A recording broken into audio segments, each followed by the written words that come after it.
महाराज भगवान के विवाह 16,108 और ऐसा नहीं, प्रत्येक रानी के 10-10 संतान।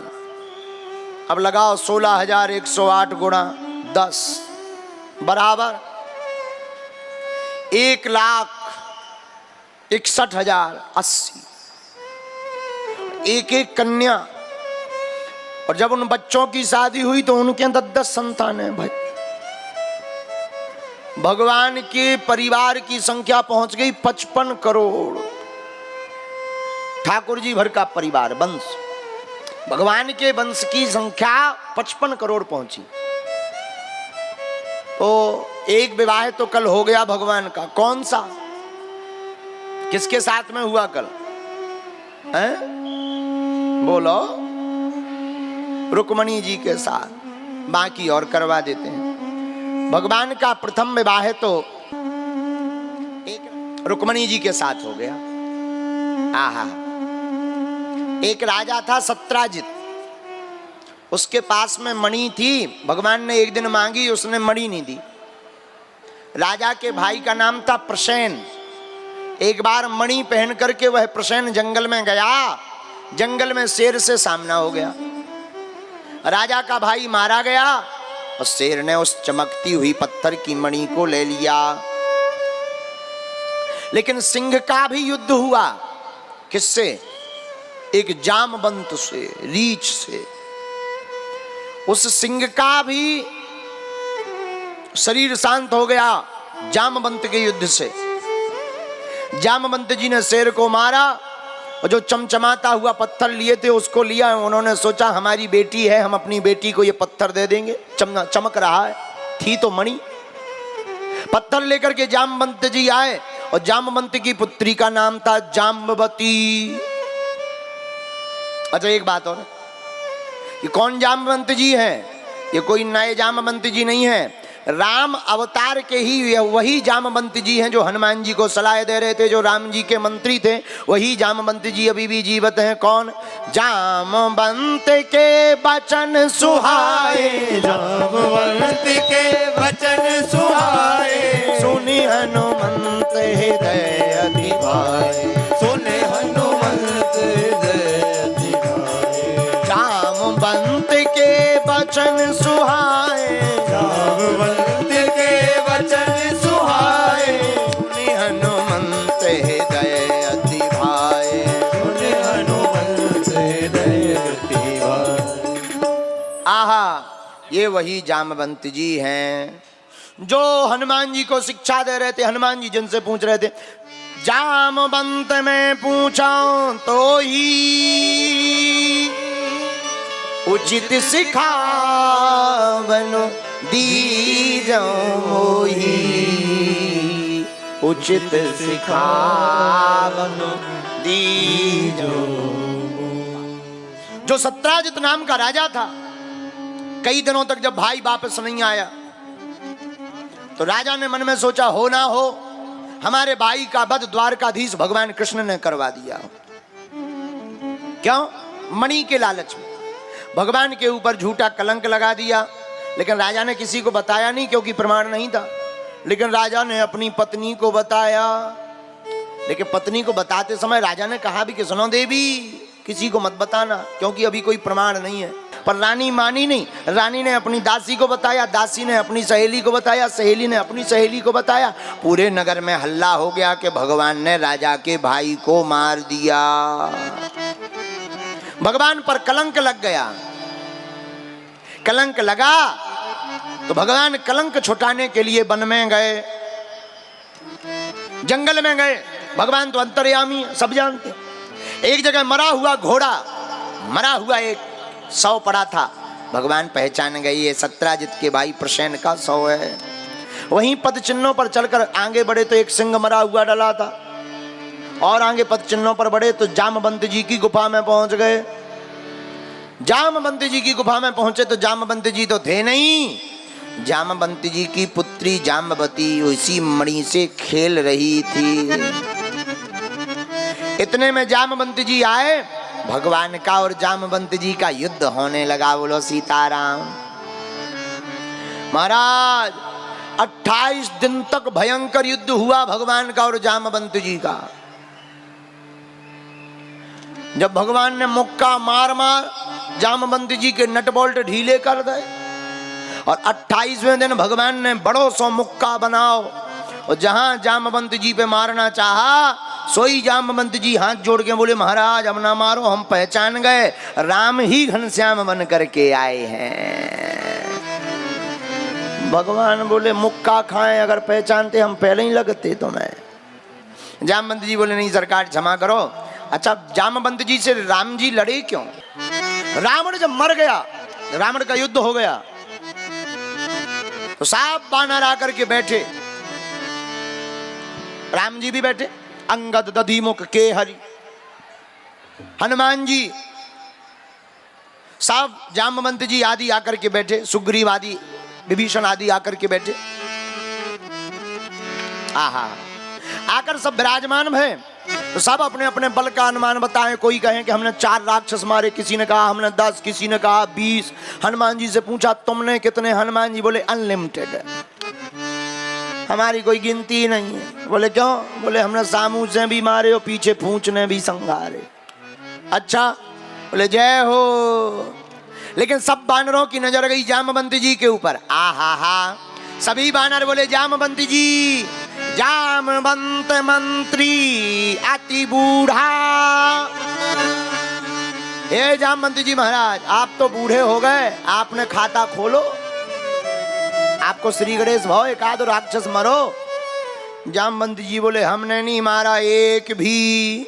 सब बानर हंसने में लगे, भैया बुढ़ापे में ज्यादा दम नहीं होता है, बुढ़ापा तो देखने योग्य ही होता है, सिर्फ दर्शन करो जय जय सीताराम।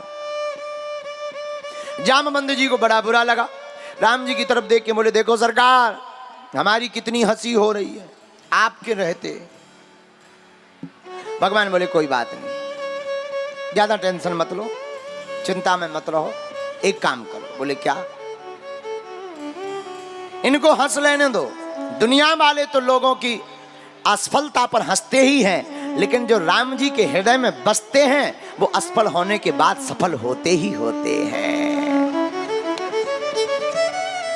असफलता बुरी नहीं है, हार जाना बुरा नहीं है, लेकिन हार मान जाना बहुत बुरा है। हारना बुरा नहीं है, हार करके जो जीतने के लिए फिर चल पड़ता है वो हारते हुए भी जीत जाता है? कई लोग यहां ऐसे बैठे जो सोच रहे कि हार गए। जैसे एक कथा बताते हैं आपको, 2 भाई थे सगे, पिताजी के पास में एक भैंस एक कंबल। पिताजी मरने लगे तो दोनों भाइयों को कह गए ये अच्छे से रखना, अच्छे से रहना। पिताजी मर गए, बड़ा भाई होशियार, छोटा भाई भोला भाला। तो जब पिताजी मर गए तो बड़े भाई ने कहा देखो भाई हम लपड़ा नहीं चाहते हैं, बंटवारा कर लो। बोले क्या करें? बोले एक काम करते हैं। बोले क्या? बोले भैंस एक, कंबल एक, हम 2, बंटवारा ऐसे करते हैं। तो बड़ा भाई बड़ा चतुर बोले सुनो, आगे का हिस्सा भैंस का तुम्हारा, पीछे का हमारा, क्योंकि हम बड़े हैं हम पीछे ले लें, तुम छोटे हो आगे ले लो, आगे आगे। बोले कंबल? बोले कंबल का बंटवारा ऐसे। बोले दिन में तुम्हारा, रात को हमारा। अब भैंस को चराए तो छोटा भाई दिन भर, दूध खाए बड़ा भाई। कंबल, कंबल में ठंडियों में सोए रात भर भाई बड़ा भाई, और दिन में सोता कौन है? सो ये दिन भर ले बैठे रहे, दिमाग खराब। लेकिन एक महात्मा की संगत मिल गई तो महात्मा ने कान में एक मंत्र दे दिया। बोले इस मंत्र का प्रयोग करना तुम्हारी समस्या का हल। हा दे दे। हल क्या बताया? बोले सुनो, जो हल मिला ये हल को लेकर के समस्या का समाधान लेकर गया। बड़ा भाई दूध लगाने बैठा, सोई इसने लठ उठा करके भैंस के मुंह में लगाना शुरू कर दिया। बड़ो भाई बोलो ये क्या है? बोले पीछा तुम्हारा, आगे का हिस्सा हमारा, हम कुछ भी करें तुम्हें क्या लेना देना? अब आप विचार करो, भैंस में आगे लठ घले हो, पीछे वाले की का दुर्दशा भई हुई है। बड़ा भाई समझ गया किसी ने ज्ञान दे दिया है। अब रात को कंबल बड़ा भाई सो के लेकर के सोया। सुबह हुई, लो अब तुम्हारी बारी आई। छोटे भाई ने लिया सो पानी में डाल दिया। शाम हुई, बोले कंबल ले आओ, बोले वो डलो उठा लो। बोले ऐसे कैसे, गीला क्यों कर दिया? छोटा भाई बोला क्यों ना करें, दिन में हमारा, हम चाहे गीला करें चाहे सूखा करें, चाहे सोए चाहे नाचें चाहे गाएं, क्या लेना देना है। बड़ा भाई समझ गया कि कोई ज्ञानी मिल गया। पूछा कहीं विदिशा तो नहीं गए थे तुम? बोले गए थे। बोले तब एक काम करो, एक दिन हम भैंस को चराएंगे, एक दिन तुम चराना, एक दिन हम दूध खाएंगे, एक दिन तुम खाना। एक दिन हम रात को सोएंगे, एक दिन तुम सोना, पर पानी में ना डालो। तो कई लोग ऐसे भी ठिकाने लगा देते हैं बुद्धि को, लेकिन हार नहीं माननी चाहिए। छोटे भाई ने हार नहीं मानी। ऐसे ही जामवंत जी से रघुनाथ जी कहते हैं, जामवंत जी हार नहीं माननी चाहिए। अगर ये तुम पर हंस रहे हैं तो चिंता मत करो, हम इनको अभी जवाब नहीं देंगे। द्वापर युग में जब कृष्ण अवतार लेकर आएंगे तब 28 दिन तक युद्ध करके बताएंगे कि बुढ़ापे में भी क्या दम है। बोलो सीताराम। जामवंत जी बोले महाराज युद्ध तो हो ही गो, अब आपको मणि चाहिए तो एक काम करो। बोले क्या? हम आपको मणि तो दे देंगे, लेकिन मणि के साथ साथ आपको हमारी पुत्री को स्वीकार करना पड़ेगा। भगवान बोले एक विवाह पहले ही हो चुको। जामवंत जी बोले दूसरो सही। 1 2 3 4 5 6 7 7 भामर पड़ी। भगवान का विवाह संपन्न हो गया। दहेज में मणि लेके भगवान आए, राजा के सामने आके खड़े हो गए। ए सत्राजित, हमारे ऊपर कलंक लगा रहा था कि हमने तुम्हारे भाई को मारा है, ये लो अपनी मणि। भाई को हमने नहीं मारा है, प्रमाण पत्र हम साथ में लाए हैं देवी जी को। राजा बड़ा लज्जित हुआ, राजा को बहुत लज्जा आई। राजा ने चरण पकड़ के कहा महाराज अब मणि हमको भी नहीं चाहिए। बोले फिर?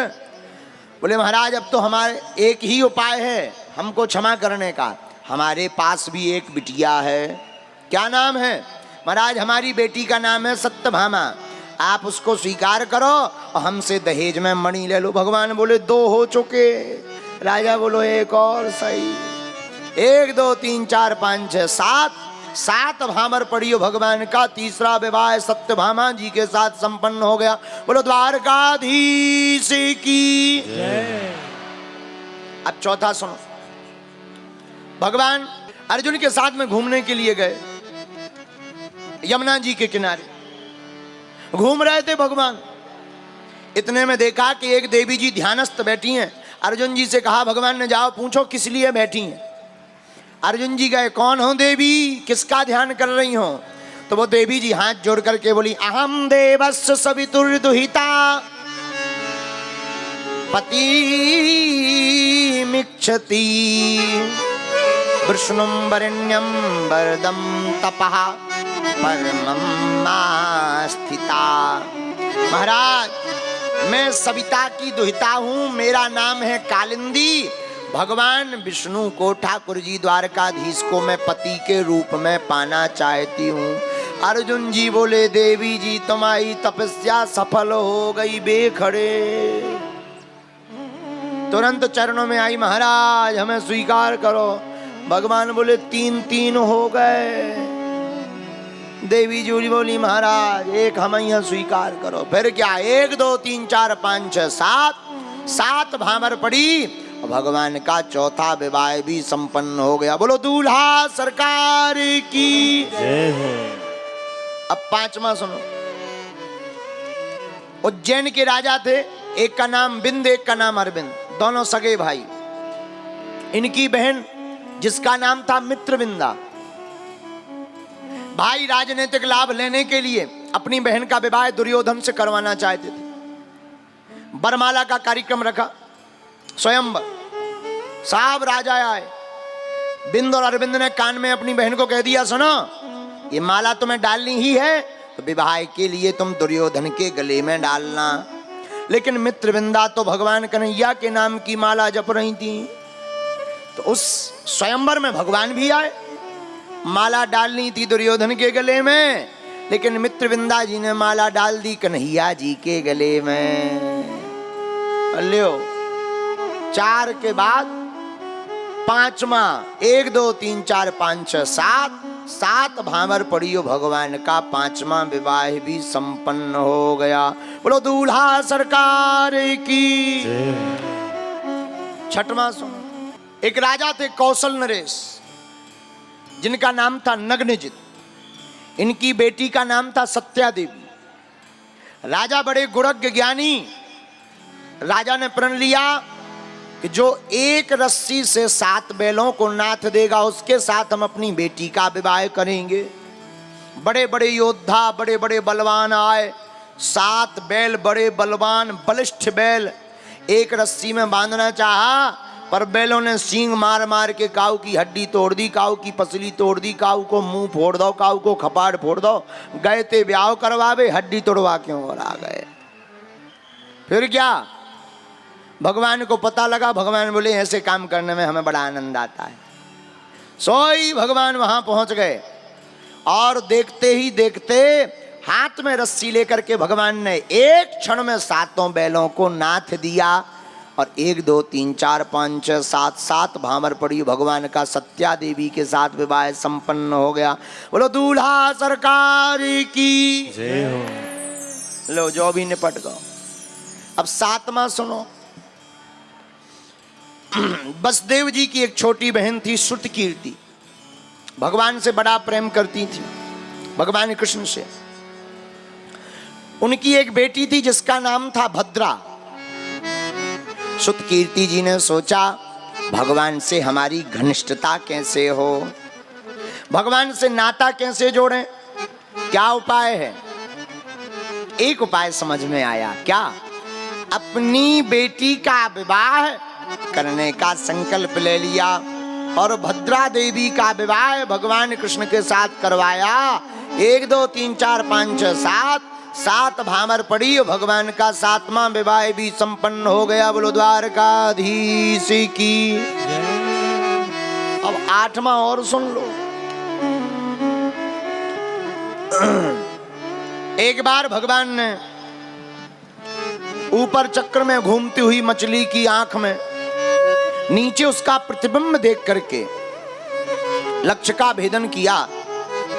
तो जो मद्र देश के राजा थे जिनकी कन्या का नाम था लक्ष्मणा, उन्होंने संकल्प लिया था कि जो भी मछली का नीचे प्रतिबिंब देखकर मछली की आंख में अगर तीर चलाएगा उसके साथ हम अपनी बेटी लक्ष्मणा का विवाह कर देंगे। भगवान ने ऐसा करके दिखा दिया। 1 2 3 4 5 6 7 भामर पड़ी भगवान के 8 विवाह संपन्न हो गए। बोलो वृंदावन बिहारी लाल की।